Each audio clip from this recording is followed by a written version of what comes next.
Halo, assalamualaikum warahmatullahi wabarakatuh. Apa kabar semuanya?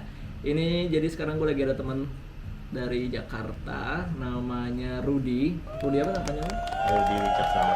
Rudi Wicaksana. Jadi IG-nya nanti gue taruh di sini di bawah. IG-nya Muda Keliling, famous banget. Oh, Muda Keliling Dunia. Sorry, Muda Keliling Dunia. Jadi bentar, Muda Keliling Dunia, nanti IG-nya gue taruh di bawah. Dia juga ada share untuk premium ebook. Jadi yang buat kalian yang mau nanya-nanya soal WHV bisa nanti kontak langsung ke Mas Rudi. Lu biasa dipanggilnya Mas atau Akang atau apa ya? Abang sih ya. Abang. Bang Rudi. Lu orang Betawi? Enggak sih. Orang Jawa? Orang Jawa. Cuman teman-teman yang di Instagram manggil pada Bang semua. Oh, pada Iya, Bang. Ya udah Jadi diikutin udah. aja kayak gitu. Pada Bang. Jadi langsung aja nanti bisa kontak Muda Keliling Dunia. Dia jual ebook murah meriah dan bisa tambah-tambah pengetahuan, apalagi buat ya kalian yang baru lulus S1. D3 bisa gak ngomong-ngomong? D3 kalau udah lulus bisa. Oh, kalau udah lulus D3, S1, terus buat kalian yang mau cari pengalaman kerja di Australia kayak gimana, bisa nih pakai WHV. Nah, nanti bisa langsung follow aja IG-nya Muda Keliling dengan Abang Rudi. Oke. Jadi Rudi, gue ada 12 pertanyaan. Oke. Ya. Ini pertanyaannya random sih sebenarnya. Nanti mungkin ada pertanyaan yang nggak gue sebutin, bisa langsung nanya aja ke Bang Rudi ya, di DM aja. Oke, jadi langsung singkat aja nih. Pertanyaan pertama, ceritain seberapa ribet urus visa working holiday. Nah, sebenarnya untuk urus visa WHV itu gampang sih. Dokumen-dokumen yang dibutuhkan juga simple. Kayak misal IELTS. IELTS cuman butuh 4,5, which is tuh kecil. Begitu pula dananya kita harus punya 5.000 AUD, 50 juta. Itu juga lebih kecil dibanding kalau student kan katanya harus sampai ratusan juta gitu ya. Ratusan juta, ya. Nah, yang paling ribet itu dapetin kuota dari imigrasi sebenarnya. Karena dari pengalaman sebelumnya itu dikasih kuota 1.000 dari pihak imigrasi Indonesia. Nah, dalam waktu 5 menit itu udah ludes kuotanya. Iya, benar. Itu jadi kita kayak rebut-rebutan kuota pas mau dapetin WHV itu yang paling sulit. So far itu doang sih. Begitu dapet kuota lebih aman lah untuk tahap berikutnya. Emang berapa sih kuotanya buat Indonesia? Berapa ribu orang yang lo tahu? Untuk tahun 2022 dari info terakhir yang gue tahu tuh 4264. 4264, Iya, 4264, nggak sebanding dengan jumlah penduduk Indonesia yang 286 juta. Yang lulus D3 dan S1 berapa jumlahnya di seluruh Indonesia? Waduh. Kayaknya nggak bakal sebanding dong. Iya sih, Iya kan? banyak banget kayaknya deh. Kayaknya bakal jutaan yang lulus D3 dan S1 setiap tahunnya dibanding jumlah kuota yang ada yang dikasih sama pemerintah Australia. Ya kan? Jadi nggak ribet jawabannya. Iya sih. Terus lu working holiday ini pakai agen, pakai agency atau independen sendiri? Nah, kalau WHV, kalau gue urus sendiri semuanya, dari kumpulin dokumen hingga dapetin visanya tuh sendiri. Dan gue sampai sekarang masih belum nemu nih agen apa yang mau ngurusin WHV kayak gitu. Jadi ya ada rata-rata anak-anak WHV sendiri itu ngurus sendiri semua. Dari yang gue tahu ya, dari teman-teman yang gue tahu, mereka ngurus sendiri semuanya kayak gitu, nggak pakai agen mereka. Oh, semua independen. Jadi lu udah harus siap laptop di rumah atau enggak pas udah ketahuan nih, oh tanggal sekian pembukaan WHV, udah di warnet. Ya di warnet. Siap. Pasti koneksi internetnya kenceng. Sama dokumen udah lengkap. Sama dokumen udah lengkap. Tinggal upload aja nanti, tinggal upload aja. Semua dokumen harus di scanning tuh, upload doang ya dah. Iya, kayak gitu. Terus karena nggak ada agensi, jadi lanjut ke pertanyaan berikutnya, apa aja syaratnya buat visa working holiday? Sebenarnya syaratnya itu Ada sendiri. berapa banyak? Aduh, sebenarnya gue lupa ya ada berapa itemnya. Cuman itu termasuk gampang kok, kayak semacam pas foto yang apa sih, background putih. Habis itu paspor, KTP, SKCK yang dikeluarkan oleh Polda. Habis itu yang paling susah itu dari kebanyakan anak WHV dari yang gue tahu itu IELTS dan uang 5.000 AUD. Nah, sebenarnya untuk IELTS itu sendiri cuman butuh 4,5 itu overall ya. Nggak harus setiap aspek 4,5, nggak harus, yang penting overallnya 4,5. Itu sebenarnya gampang kok sebenarnya, tuh percayalah itu gampang didapat kok. Overall 4,5 itu yang kesulitan yang pertama. Nah, yang kedua itu uang 5.000 AUD. Nah, uang 5.000 AUD itu kan kalau dirupiahkan tuh sebesar kurang lebih 50 juta something lah ya. 50 juta something itu kan nominal yang cukup besar lah untuk orang Indonesia. Nah, sebenarnya dari pengalaman gue maupun teman-teman gue tuh 5.000 AUD itu kayak cuman numpang sehari 2 hari udah, cuman numpang nongkrong aja. Jadi kayak udah pinjam ke teman-teman, begitu dapat 5.000 AUD, print surat referensi, udah deh, begitu dapat balikin lagi. Oke, Kayak gampang. gitu. Jadi cuma nongkrong doang, kayak cuma sehari 2 hari datang ke bank ngeprint surat referensi ya. Iya, surat referensi ya. Udah, habis itu balikin lagi ke duitnya ke masing-masing orang yang lu pinjem. Ya itu granted kok, gue kayak gitu juga dan granted. Granted ya? Iya. Udah ada jaminan nih granted nih, jadi aman based on experience Iya, pengalamannya si Rudy. Iya. Terus kalau working holiday ada batasan umur apa enggak nih? Untuk WHV sendiri batas maksimal 30 tahun. Nah, buat teman-teman yang misalnya umurnya udah mepet atau yang sudah di atas 30 tahun, pertimbangkan untuk apply visa lain sih. Iya. Gitu. Harus pertimbangkan untuk visa apply lain, bener-bener. Heeh. Terus kalau pas lu udah ada di Sydney, terus apakah udah bisa dapat langsung kerjaan atau gimana?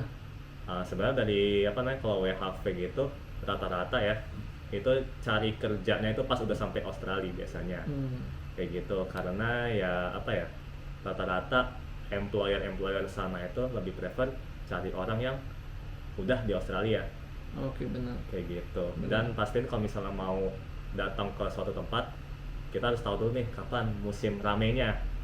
Karena kalau misalnya biasanya datang di musim yang ramai, itu biasanya lagi buka lowongan di tempat kerja gitu. Kayak gitu. Oke. Jadi lu waktu pengalaman lu datang sini tahun 2018 ya kan? Betul, 18. Lu itu dapat kerjaan berapa di hari keberapa atau di minggu keberapa? Oke, jadi waktu itu gue pertama kali berangkat ke Australia itu tahun 2012 ke kota yang namanya Cairns. Cairns itu di Queensland. Nah, Cairns di Queensland. Nah, habis itu gue mulai hari ke-3 mulai cari kerja. Oke. Tuh kayak itu sih Door to door. apply online juga. Bagus. Kayak gitu udah. Nah, Semangat akhirnya pas hari ke-8 dapat kerja di hotel sebagai housekeeper. Itu caranya door to door sih. Waktu itu iseng-iseng nanya resepsionisnya, lagi ada lowongan nggak mbak di sini? Kayak gitu. Tiba-tiba si resepsionis itu manggil manajer housekeeper. Wow. Kayak gitu manggil, datang akhirnya nanya, kamu ini nggak, kamu punya pengalaman housekeeping nggak? Nah, waktu itu gue bilangnya pernah, padahal nggak pernah sih. Harus bohong ya. Harus bohong. Ya, habis itu akhirnya trial 4 jam dan akhirnya ya bos bilang ya cocok, ya udah kamu besok kerja ya, kayak gitu langsung. Mau. Jadi sebenarnya jangan gengsi sih sebenarnya ya gak? Iya, jangan gengsi sih, lu coba aja door to door gitu kan. Bukan sebenarnya mau ngajarin bohong juga ya gak? Iya, tapi bohong demi kebaikan. Soalnya kalau misal kita jujur tulis pengalaman misal kerja kantoran Indonesia, nah nanti pas di sana kayak nggak ada yang mau manggil kita gitu loh. Iya, benar. Lagi juga lu kan bersih rumah juga, bersih kamar lu juga kan waktu di Jakarta kan. Bersih Berarti kamar. sama aja itu udah punya pengalaman. Iya, pengalamannya ya cuman bersihin kamar sendiri sih. Iya. Nggak jauh beda. Iya, kalau nggak gini, bohong boleh, tapi usahain harus ini tuh nonton YouTube lah. Misal cara bersihin kamar hotel gimana, cara cuci piring gimana. Jadi Iya, biar pas udah trial nanti kayak udah tau lah, Udah ada bayangan harus ngapain kayak gitu. Sebenarnya banyak ya sih bisa dicari kan di YouTube kan. Iya, bener. Terus kesan pertama lu nih gimana nih pas nyampe di Sydney? Pertama kali lu nyampe di Sydney kan? Gue waktu itu pertama kali di Cairns di Queensland. Jakarta langsung Cairns. Iya, langsung Cairns. Alasannya mau kerja second year dulu sih langsung. Gitu. Jadi gimana kesan pertama lu di Cairns? Wah, kalau bisa dibilang Cairns itu ini sih Waktu Kan di ujung banget kan itu. dia di ujung utara kanan. Di ujung utara kanan di Queensland. Kalau di Ah. Australia itu berarti dia di aja ujungnya kan? Iya. Paling pinggirnya bukan? Ujung kanan atas. Ujung kanan atas gitu kan? Iya, ujung kanan atas di situ di Cairns. Nah, waktu itu gue berangkat ke Cairns tuh pas bulan Juli 2018. Wow. Itu kebetulan lagi musim rame lah, lagi musim liburan di Cairns. Nah, di situ tuh lowongan kerja Lagi banyak sih, Lagi banyak. Cuman sayangnya mereka itu cari orang-orang yang udah high experience, udah highly experience kayak 5 tahun bekerja gitu. Wow. Jadi gue waktu pas pertama kali ke sana agak kesusahan juga sih cari kerja gitu. Udah cari kesana kemari, mintanya pengalaman 5 tahun kayak gitu. Nah, habis itu untungnya pas hari ke-8 itu iseng-iseng ke hotel alhamdulillah ada yang mau nerima. Kan? Kayak Berarti gitu. lu di hari ke-8 rezeki lu datang tuh ya. Nah, itu yang pengalaman tuh rata-rata yang ini Australian experience ya pengalamannya waktu di Cairns itu rata-rata mereka nyarinya. Bukan pengalaman international experience kayak pernah kerja di Indonesia 5 tahun kayak gitu. Enggak, mereka yang udah di Australia udah lah. Pengalaman di Australia.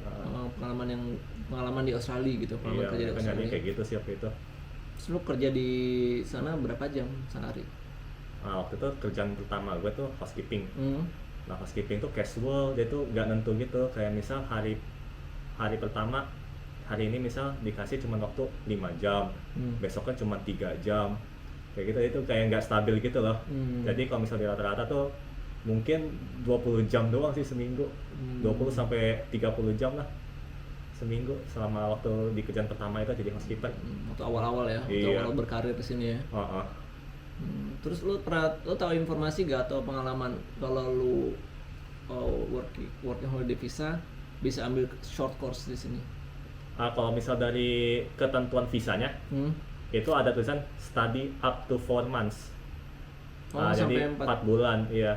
Cuman ya gue belum nemu sih kayak anak WHV yang sekolah 4 bulan itu belum nemu sih. Tapi kebanyakan rata-rata ya ini sih cuman sekedar ambil sertifikasi aja kayak misal white card buat konstruksi.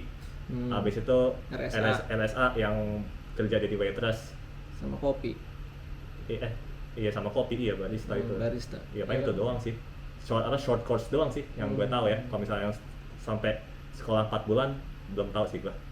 Ada apa enggak? Paling kalau kayak short course kopi RSA sama white card paling cuma kayak 2 hari doang kan ya, 2-3 hari kan. Ya paling sehari kan malam. Sehari udah kelar ya? Iya sehari udah kelar gitu. Terus lu bisa working holiday berapa lama masa berlakunya? Sebenarnya default yang dikasih setahun, 1 tahun. Nah itu bisa diperpanjang. Misal dari tahun pertama mau ke tahun kedua, itu syaratnya kita kerja 3 bulan di utara Australia atau daerah-daerah regional untuk kerja seperti farm atau yang apa sih yang meat processing kayak gitu. Nah kalau misal dari tahun kedua mau ke tahun ketiga itu bisa perpanjang lagi syaratnya 6 bulan kayak gitu. Jadi nggak bisa dari tahun pertama langsung jebret langsung tahun ketiga, nggak. Jadi kita perpanjang setahun dulu kayak gitu, maksimal 3 tahun untuk WHP itu. Dan lu udah ke tahun ke? Sekarang tahun kedua sih. Tahun kedua. Dan setelah tahun kedua lu lanjut tahun ketiga. Lanjut tahun ketiga. Iya betul. Nah abis selesai tahun ketiga lu rencananya apa? Sebenarnya ya gue udah suka sih sama life di Australia itu gimana. Ya mungkin ambil student sih, cuman masih belum tahu mau student yang biasa-biasa atau yang Luar PR. biasa. Iya gitu. Atau yang pathway ke PR gitu. Jadi ya lihat dana yang saat itu aja sih gimana. Kalau misal dananya cukup ya mungkin yang pakai PR. Kalau misal dananya masih dikit ya mungkin student biasa-biasa dulu lagi gitu. Bener. Dan terus selama lu di sini lu pernah gak nelfon orang tua lu? Bokap, nyokap, gue butuh duit nih tambahin dong. Alhamdulillah nggak pernah sih. Nggak pernah. Tapi kalau ngirimin orang tua masih? Selalu lah, kalau saya kirim orang tua ya. Jadi waktu itu sih ini setiap gajian ya langsung disisihkan lah kirimin ke orang tua. Kalau misalnya gue nanti habisin dulu, kan nggak dapet jatah orang tuanya, kasihan. Jadi begitu dapat payslip langsung kirim sebagian ke orang tua. Kayak gitu sih kalau gue. Bagus. Lu ada rencana cari pasangan di sini? Wah itu belum tahu sih. Pertanyaan susah itu sebenarnya untuk dijawab. Untuk saat ini belum sih. Belum, masih mau Masih single mau dulu ya? explore dulu, masih pengen eksplorasi diri dulu. Karena umur masih 26 kan ya? Masih masuk fase quarter life crisis lah. Terus kan yang gue tahu kalau working holiday visa itu harus 6 bulan di farm, 6 bulan harus di hospitality. Itu benar apa enggak? Nggak harus nge-farm kok kita. Yang penting di utara aja, di utara atau di regional. Kalau misal kita kerja di New South utara, Wales. misal di area Northern Territory, mau kerja hospitality juga nggak apa-apa kok. Nggak harus nge-farm kita, karena kita Indonesia itu masuknya subclass 462. Oke. Subclass 462 itu kita nggak harus kerja farm. Sedangkan yang subclass 417 seperti negara Taiwan salah satu contohnya, nah mereka wajib nge-farm untuk syarat perpanjang visa WHV kayak gitu. Oh, negara kita masuk ke subclass 462. Iya, kita 462, jadi kita nggak butuh nge-farm. Yang penting kerja di utara, hospitality itu nggak, it's fine kok. Kayak gitu. Penting harus di Di utara utara atau regional area. atau di regional area. Kalau di NSW sama. Kalau di NSW itu daerah regional cuman apa ya? Seingat gue cuman itu deh. Farm sama meat processing eligible deh kalau mau perpanjang. Sedangkan apa namanya? Di regional NSW kerja hospitality setahu gue nggak bisa sih, setahu gue. Hospitality cuma bisa di utara dong setahu gue ya itu. Info terakhir yang gue dapat kayak gitu. Terus menurut sepengetahuan lu dari WHV kira-kira bisa gak buat pathway ke PR? Nah, sebenarnya ya dari info yang gue tahu antara dapat sponsor, misal dari WHV nih, misal kerja kita bagus, itu bisa aja dapat pathway di PR dengan jalur sponsor. Dari bisa employer aja, ya? Iya bisa aja bos kayak apa sih ngasih sponsor ke kita gitu lah. Oke. Dan yang paling populer rata-rata student sih rata-rata. Mereka selesai WHV, ambil student visa, ambil jurusan yang ada pathway PR-nya seperti cookery. Cookery atau enggak hospitality? Cookery Hotel. sih kebanyakan, cookery yang masak-masakin sih bang. Oh, cookery. Iya. Kayak gitu kebanyakan sih. Nanti selesai kuliah mereka ke regional area sih, lulus kuliah pakai temporary graduate itu kalau nggak salah ya. Iya, temporary graduate Terus visa. ngumpulin apa sih buat apa, ngumpulin poin dengan visa tersebut, ngumpulin poin. Emang paling susah ya PR di Australia ya? Iya sih paling susah sih. Gitu. Oke. Terus kan lu kan udah pernah 2 tempat nih, di NT sama di Queensland. Menurut tempat yang paling enak di mana? Tergantung dulu. Kalau seandainya kita mendambakan work and life balance, Sydney sih paling enak. Sydney karena kita kayak pulang kerja, habis itu di rumah bosan, ya udah bisa ke kota, jalan-jalan atau ke taman atau bahkan bisa ke pantai. Iya, Soalnya benar. di Sydney pantainya banyak. Iya. Kayak gitu. Nah itu buat orang yang suka work and life balance. Nah kalau buat orang yang mau cari duit, kalau gue sih di itu Uluru dari pengalaman gue. Di Uluru enak ya? Iya karena di Uluru gitu ini kita apa dapat gaji. Nah dapat dari gaji itu ini apa udah termasuk rentnya juga. Dia rentnya udah dibiak dari gaji, udah dipotong. Jadi lu terima gaji itu udah bersih, udah ada bersih. potongan macam-macam lagi. Iya, ditambah lagi di sana dapat makan gratis buat para staff. Jadi ya udah kita dapat gaji, nggak bisa dikeluarin sih, bingung mau dikeluarin. Karena nggak ada shopping center juga di sana. Iya, kayak gitu. Paling beli online ya. Ya paling beli online, kayak gitu sih. Ya udah, Jadi di ya mana-mana. langsung udah dapat gaji udah tabung aja, kayak gitu. Buat yang nggak tahu Uluru nanti cek di Google Maps. Uluru. Itu lokasi di tengah benua Australia. Ini ada bayangan benua Australia, lokasi di tengah-tengah di situ. Gurun. Gurun sih. Tapi lu pernah nggak di Gurun itu ada badai gurun itu, badai pasir datang? Pernah? nggak? Pernah. Lu ngalamin itu nggak? Pernah lagi kerja loh, pas lagi shift. Kan gue kan waktu itu kerja jadi PA, public area. Nah, public area kan bertanggung jawab dengan kebersihan-kebersihan di area umum gitu ya. Aduh, bayang. Nah, itu badai pasir datang. Jadi gue udah ngepel lobby, terus habis itu apa namanya? Ituin daun apa sih yang Ya yang ngeblowing ya, di yang ngeblow daun itu pakai apa sih mesinnya gitu. Nah pas badai pasir datang ya udah gue kerja ulang lagi semuanya. Aduh capek banget waktu itu. Terus ada daun apa pohon-pohon berjatuhan, ada pohon tumbang kayak gitu. Tuh, Tapi hawanya panas apa enggak? Pasirnya itu. ya gimana ya waktu itu ya lupa juga sih ngerasain, pokoknya nggak enak lah, pokoknya apa ya matanya sakit lah, perih. Pas lagi jalan waktu itu kan gue pernah lagi di luar lagi waktu itu kena kelilipan pasir matanya. Tapi nggak pernah ada hujan. Kalau apa namanya sih?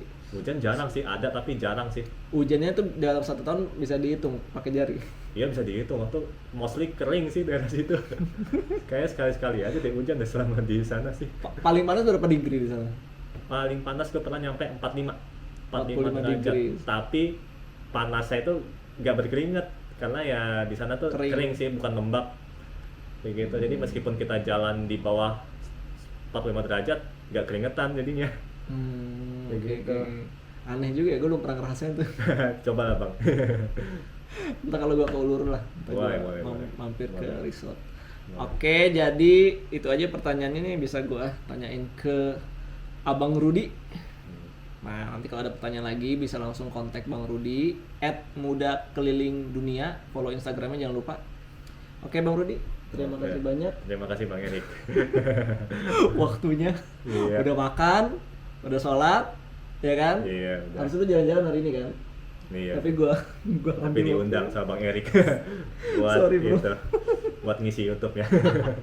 Oke, thank you. Iya. Bye. Bye.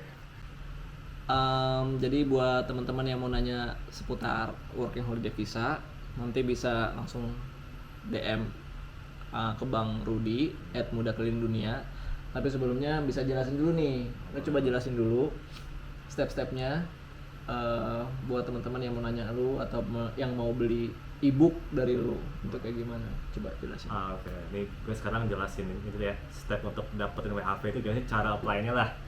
Gimana? Pokoknya yang pertama kumpulin dulu dokumen-dokumen yang dibutuhkan untuk apply WHV apa, seperti paspor. Kalau misalnya kalian belum bikin paspor, bikin ke kantor imigrasi paspor. Habis itu dokumen, pokoknya kumpulin dokumennya kayak paspor, SKCK, habis itu pas foto, terus IELTS, 5.000 AUD gitu tuh, kumpulin tuh semuanya dokumen-dokumennya. Yep. Nah begitu udah terkumpul dokumennya, baru deh tunggu imigrasi kapan buka pendaftaran. Yep. Nah itu pantengin terus Instagramnya @ditjen_imigrasi. Ditjen_imigrasi. Karena mereka lah yang biasa kasih pengumuman kapan pendaftaran WHV dibuka. Begitu. Nah begitu mereka udah announce nih pendaftaran WHV dibuka kapan, ya udah prepare aja. Misal dibuka tanggal berapa, 10 Januari misal, dibuka tanggal 10 Januari jam berapa, jam 10 pagi. Nah udah kalian tuh dari jam 7 pagi udah standby di website imigrasi sampai refresh gitu. Refresh. Nah udah tuh. Nah habis itu untuk dapetin kuota ya, nunggu pendaftaran imigrasi buat dapetin kuota. Nah begitu udah dibuka, langsung lah cepet-cepet lah, pokoknya harus cepet-cepet upload kayak gitu-gitu, terus isi data dirinya harus cepat pokoknya.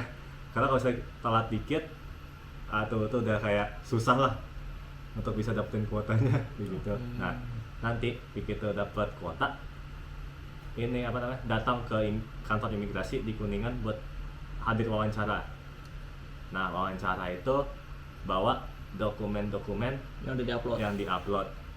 Udah itu bawa itu, terus juga wawancara juga ini kok formalitas doang sih sebenarnya, kayak tahu WHV dari mana, mau ke kota mana, begitu. Yang penting dokumennya lengkap aja pasti bawa, jangan sampai ada yang miss aja. Kalau sampai miss ya udah nggak dapat kuota, kalian nunggu tahun depan lagi nanti. Kayak gitu. Nah itu selesai wawancara, nanti dapat surat rekomendasi pemerintah Indonesia. Selesai wawancara itu biasanya 2-3 hari gitu, kalau nggak salah 2-3 hari sudah wawancara dapat SRPI, namanya itu SRPI. Nah begitu dapat SRPI itu kalian launch visanya ke AFAC. Launch visa. Nama websitenya apa? Aduh, gue nama websitenya lupa juga. Pokoknya AFAC ya, AFAC. Sorry, email account, sorry. Email account. Iya, email account, sorry. imi.gov.au. Iya, ya itu di situ apply. Nah itu dokumennya itu kurang lebih sama yang waktu diupload pas pendaftaran imigrasi. Cuman bedanya kalau misalnya ada dokumen yang nggak bahasa Inggris, ditranslate. Kayak misal kayak KTP, ijazah, kalau ijazahnya nggak ada bahasa Inggris, ditranslate dulu. Nah itu ditranslate oleh translator yang Ada NAATI, sertifikatnya. iya, NAATI certified. Udah. Oke. Itu dokumennya itu di-upload plus SRPI yang tadi ya. Nah, begitu saya upload, bayar kalau nggak salah 485 AUD deh untuk WHV itu sendiri, biaya visanya. Murah ya? Iya, 485. Oke. Ha-ha. Nah, setelah 485. AUD sekitar segitu. Lebih mahal nih, sorry. Lebih mahal. Iya, 485 AUD. Nah, terus setelah watch visa, kita MCU nih. Kayak MCU, medical check up di rumah sakit yang terdaftar oleh pemerintah Australia. Oke. Kayak Ramsay. Iya, nah situ Ramsay bukan lo? apa? Lu Ramsay bukan? Iya, Ramsay. Oh, Ramsay. Di Premier Bintaro gua gitu. Iya, gue juga sama. Di Premier Pokoknya Bintaro. kalau Jakarta Premier Bintaro nggak Jatinegara. Udah. Iya, di situ. Nah, di situ ya ini pas MCU juga bawa hub ID. Hub ID itu kan didapat pas ini di email pokoknya. Pas kalian watch visa itu di email ada hub ID gitu. Hub ID sama paspor kan? Ya, hub ID sama paspor sama sertifikat vaksin. Sama tambahan Iya. tuh. Iya, nah itu ntar pas itu dibawa pas MCU. Nah itu doang sih. Cek mata, tekanan darah, tinggi badan. Nah yang paling concern itu paru-paru. Karena Australia itu negara yang paling bersih dari TBC. Sedangkan Indonesia pengidap TBC terbanyak ketiga di dunia. Jadi Oke. mereka tuh kayak lebih berhati-hati lah, lebih concern. takutnya masukkan orang TBC bahaya juga nanti. Penularannya lebih cepat emang ya? Ya mungkin kayak gitu sih. Kayak gitu. Nah, selesai MCU udah deh, tunggu visanya granted. Nah, Berapa lama tuh biasanya abis dari MCU? beda-beda sih Bang setiap orang. Tapi rata-rata Ya interval seminggu sampai sebulan lah. Kalau gue sih waktu gue ya, tahun 2018 seminggu. seminggu. Wow, Seminggu. rezeki lu dong cepet banget. Iya, seminggu sudah MCU granted visanya. Kayak gitu. Nah, jadi yang masih bingung ya kan tadi kan agak panjang nih. Pokoknya caranya gue singkat lagi nih. Yang pertama kumpulin dokumen-dokumen yang dibutuhkan. Habis itu registrasi di website imigrasi buat daftar wawancara. On time. Terus yang ketiga wawancara imigrasi. Yep. Yang keempat lodge visanya di email account. Yang kelima MCU. Ada 5 tahap gitu ya. Oke, 5 tahap. Iya. Detailnya bisa beli ebook sama lo ya? Bisa. Itu lebih rinci soalnya. Lebih rinci lagi. Nanti lo bisa langsung ngobrol sama dia private apa namanya? ada Private grup Telegramnya kalau misalnya yang udah beli ebook WHV-nya. Oke. Gitu. Good. Ada lagi yang mau ditanyain? Ada lagi yang mau dikasih tahu lagi, sharing? Kayaknya udah sih itu aja Udah, untuk itu doang. cara apply WHV itu sendiri. Kayak gitu. Oke. Thank you Rudy. Thank you. Bye. Bye, bye. Gua ngeliatin apa? Sip. Bisa gue selipin.